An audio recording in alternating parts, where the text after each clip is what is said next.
My review of Squid Game, which is the biggest show on Netflix and maybe in Netflix history. We'll get to all of the details in just one moment. First, this video is sponsored by Helix Sleep. Can we just admit that it's kind of mid though? We should be able to admit that it's kind of mid, I think. I hope. Since she doesn't have enough money. So he's just talking about, the review of it, right? And then he gets to his commentary at minute 5, at the 5-minute mark. There's spoilers here, by the way. I'm just letting you know. Into the show that underscore this very silly theme. One of those notes is that when you get to the ending episodes and you find out who are the VIPs who bet on who is going to win and who's going to lose the game, they're all American. They're all these big American fat cats, so it's really the evil Americans and their capitalist excesses, these decadent Americans who are behind this whole thing. There's not a good American in the entire show. They're just a bunch of Americans who are wearing these glittery masks, a la Hunger Games. And this is supposed to characterize the idea that really South Korean economics is run at the behest of these evil white corporate. See, at least he fucking understands the point. He gets the point.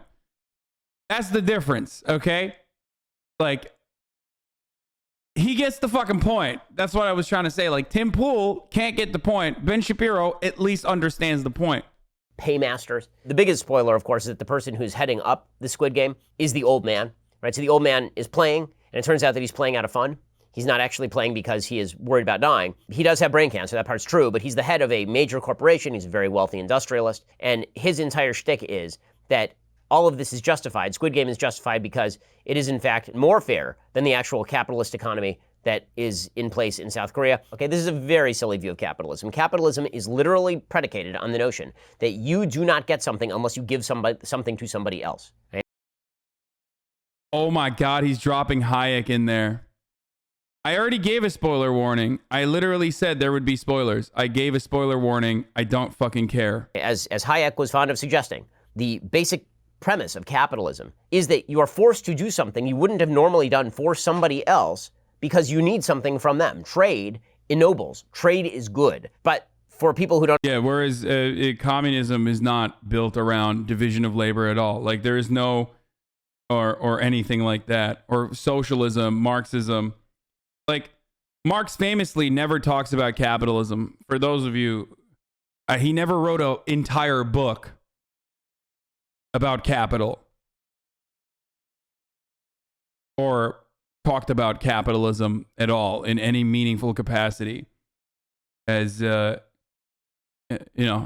famously he didn't do that. So, yeah, Das Kommunal is the book, actually. Yeah, Marx never considered any of the stuff that he's mentioning. Don't understand capitalism and come from sort of a Marxist-leaning bent. Capitalism is a zero-sum game. Somebody wins and somebody loses. Somebody wins the big pot of cash and somebody dies. Of course, the metaphor... even though these are incredibly reductive terms, right, that he's mentioning, all of this is addressed, okay?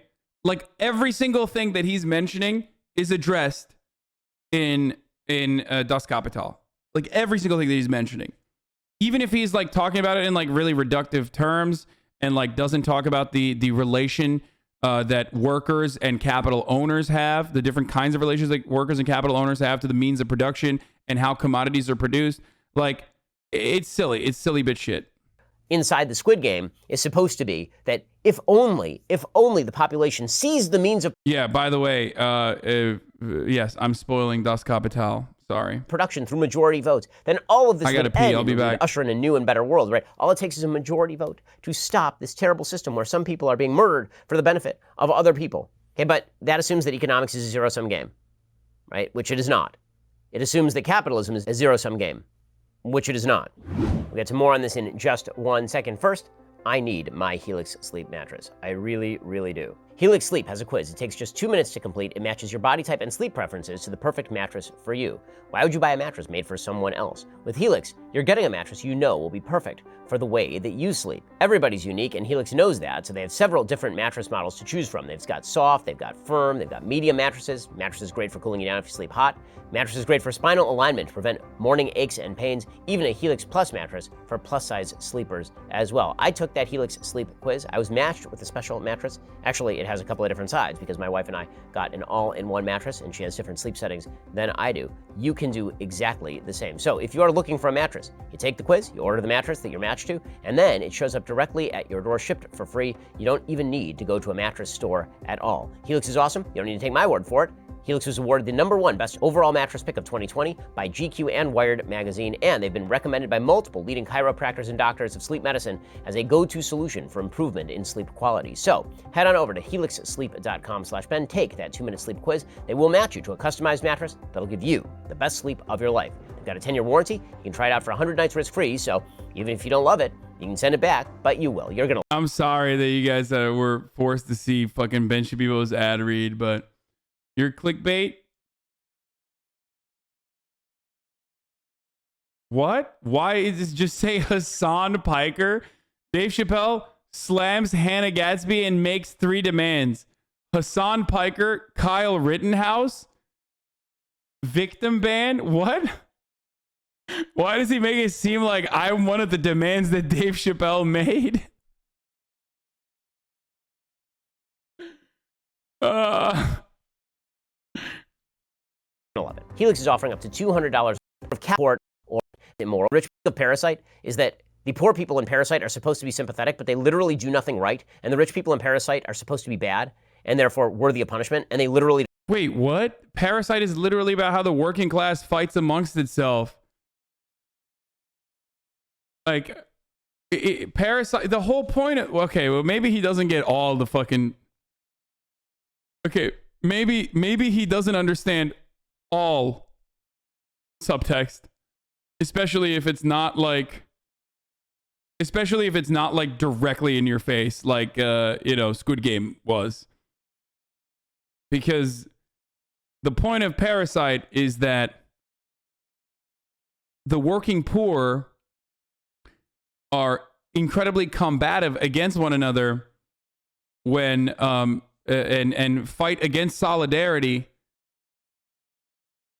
instead of recognizing that the true villain is right in front of their eyes. They don't do anything that is immoral in the course of the movie, like at all. And yet you're just supposed to assume that the rich people are bad and the poor people are somehow good. The same thing sort of holds true in this show. In this show, all of the poor people are perceived as sort of innately more noble than the people who are rich, even though the reality is that the poor people in the show, aside from the North Korean refugee, like the main character is a derelict gambler. He's a bad guy, okay? And he's gradually ennobled by his participation. Wait, what? He's a bad guy. The main character's a bad guy.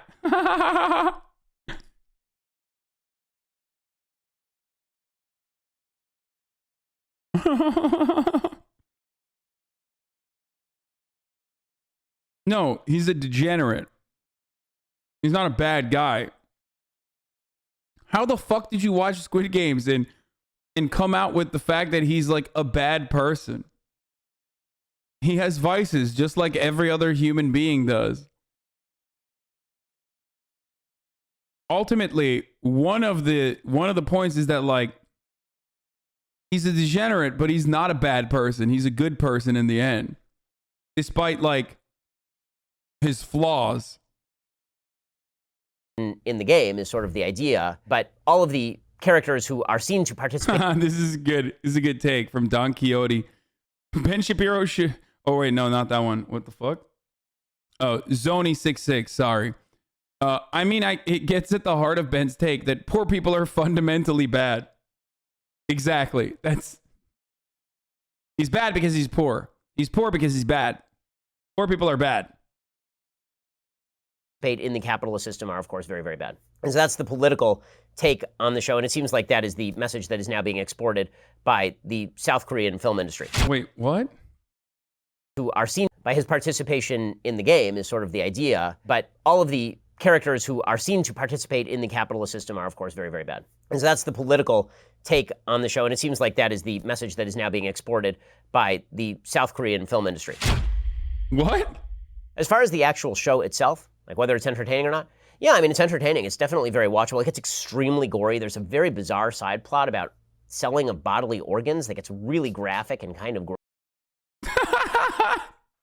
Dude, this is why not a single person who is cool has watched Ben Shapiro and agreed with him. Okay? In the end, you're literally watching an adult man-child go, it was very gory.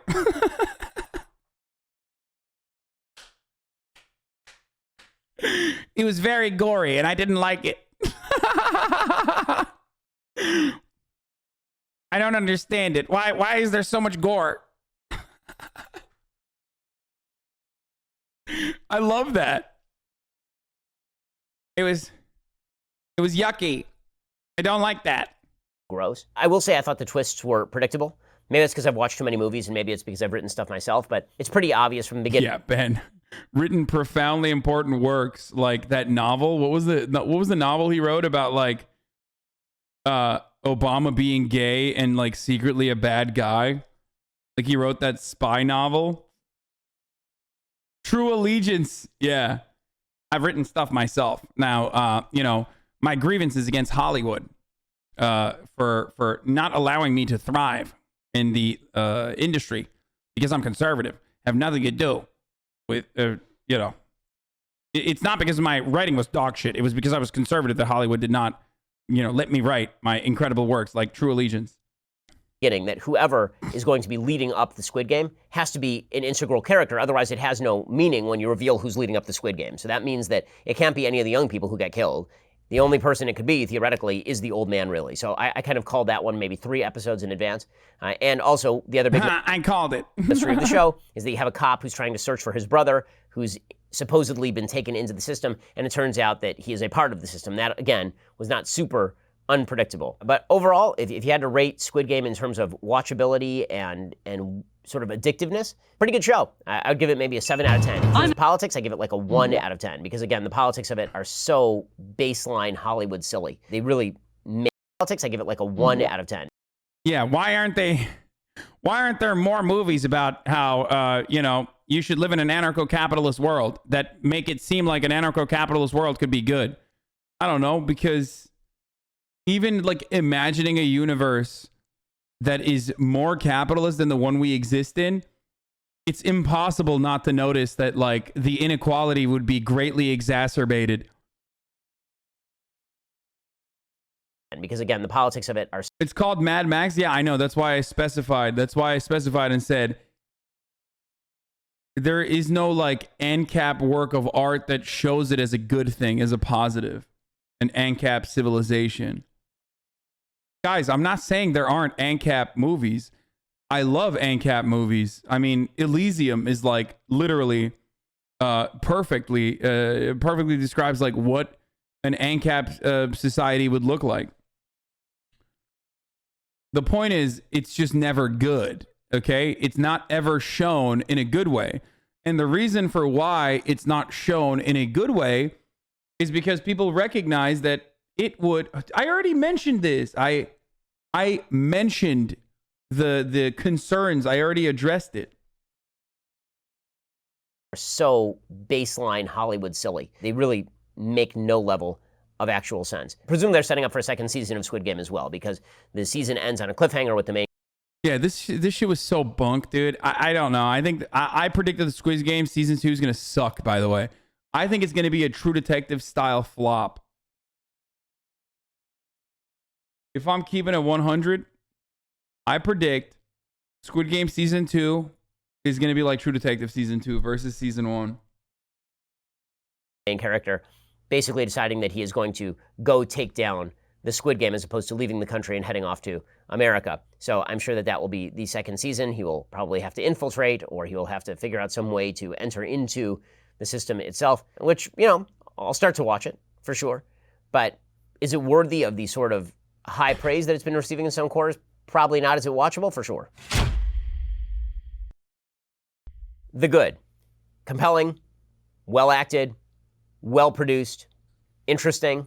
It's a beautiful looking show. The sets that they built for the various games, I agree with all the stuff that he's saying here, are really intricate. They look really good. They're sort of oddly creepy because the sets that they built for the children's games, it's supposed to be almost as though they're in this kind of giant dollhouse. The feel of the show is really good. It's well filmed. It's well directed. The most compelling episode is episode 6 because it really forces the characters to take stock of the fact that they essentially have to kill other people in order to get ahead. But again, as a metaphor for capitalism, it's very silly, but it's very emotionally affecting, and it does put the characters in a really difficult emotional bind. So it's well written and it's well acted. That is probably the best episode of the show. The bad, politically asinine. Politically, it makes no sense at all. Dude, how is this any different than what like SJWs do? I mean, this is literally like, this is straight up SJW shit, okay? I didn't like the politics of it. The politics of what, dude? Capitalism? Okay. Somewhat predictable in terms of the twists and turns. Very, very bloody, like super bloody. So that first episode is not an indicator of what the bloodiness level will be in future episodes. That first episode just has people getting shot. Dude, I swear to God, conservatives are just like racist liberals, dude. They fucking cry about the exact same bullshit in the exact same way, but from the other side of the argument. I'm like, hey, it was too bloody. And also there was, you know, degeneracy. They were showing characters that were bad, doing bad things. In the head, and it's fairly graphic. That is not even close to how graphic the show ends up getting. They use some old film and TV tropes. Gotta say, you have some dog shit TV and film opinions, so we'll see on Squid Game 2. I have literally the best opinions on TV and movies. Like, straight up the fucking best.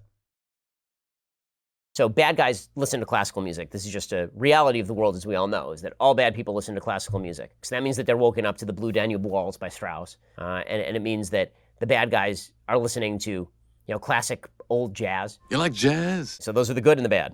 Alrighty, that is my review of Squid Game. If there are other shows that you'd like me to review, other movies you'd like me to review, leave This is great.